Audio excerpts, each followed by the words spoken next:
నాతో ఏదో మాట్లాడాలని ఇక్కడ తీసుకొచ్చావు, మరి మాట్లాడచ్చుగా. ఎంతసేపు ఇలా మౌనంగా ఉంటావు?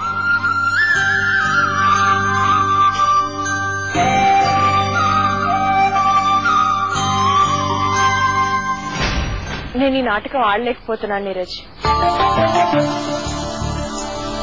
ఏం నాటకం?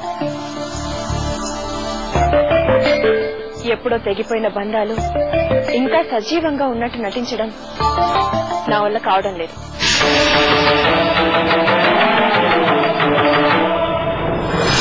ఏ వ్యక్తినైతే నేను భర్తగా అంగీకరించలేకపోయానో ఆ వ్యక్తి భార్యగానే నేను ఇంకా గుర్తింపబడడం నాకు ఇష్టం లేదు.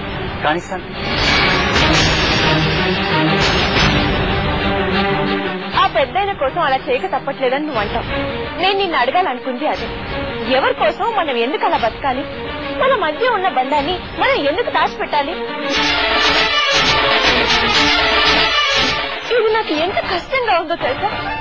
నీ సమక్షంలోనే నేను విజయ్ భార్య అంటుంటే దీన్ని భరించలేకపోతున్నాను నీరజ్. మన గదులు వేరైపోయాయి, మన మధ్య అకారణంగా ఏవేవో తెరలు పుట్టుకొచ్చాయి.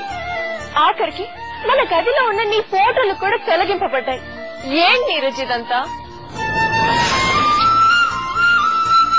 ఇలాగే ఉంటే ఇక ముందు ముందు ఇంకేం జరుగుతాయో. అందుకే ఈ నాటకానికి తెరదించాలనుకుంటున్నాను. ఆ పెద్దాయనతో నిజం చెప్పాలనుకుంటున్నాను. ఈ విషయం చెప్పడానికి నేను ఇక్కడికి పిలిచాను.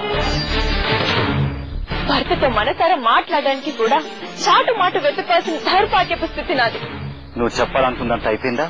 ఇంకేమైనా ఉందా?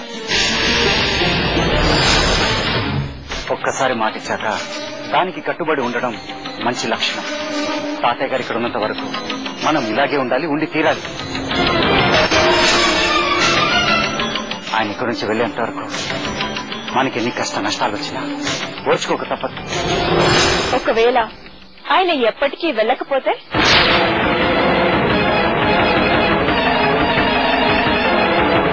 అప్పుడు ఈ నాటకాన్ని జీవితాంతం కొనసాగించేది తప్ప మరో మార్గం లేదని అన్నా అంటాం. చెప్పు నీరజ్, నీ సమాధానం ఇదేనా? ప్లీజ్ సంధ్య, కొద్ది రోజులు ఓపిక పట్టు. అన్ని మాటదండవే సర్దుకుంటాయి. నాకు మాత్రం నీ నుంచి దూరంగా ఉండడం కష్టంగా ఉండదా? కానీ పరిస్థితులను బట్టి తప్పడం లేదు.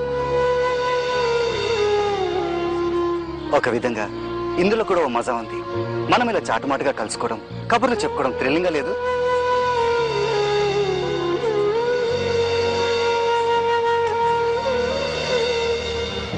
ఆ పెద్దైన వెళ్ళిపోయేంత వరకు మనం ఈ థ్రిల్ని అనుభవిద్దాం. ఆ తర్వాత మనం ఇష్టం వచ్చినట్టు ఉండొచ్చు. సరేనా?